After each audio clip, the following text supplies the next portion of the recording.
Greetings YouTube, it's a quick heads up about the battery project, and there's 50 of the batteries here that you can see, and I've taken the liberty of cleaning the contacts of the battery. You'll notice that if they're orientated the right way, then you don't have to worry about putting them on top of each other, because there's no way they can contact.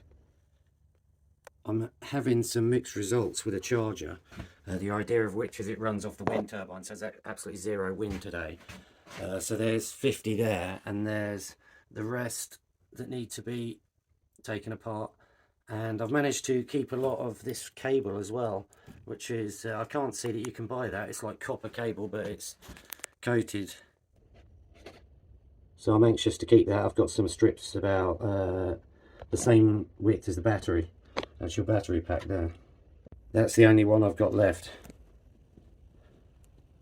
I'm not sure, it may end up being a colossal waste of time, I don't know yet, but when there's some wind you might see this in my next video, and it will be hopefully charging these up. Sweet.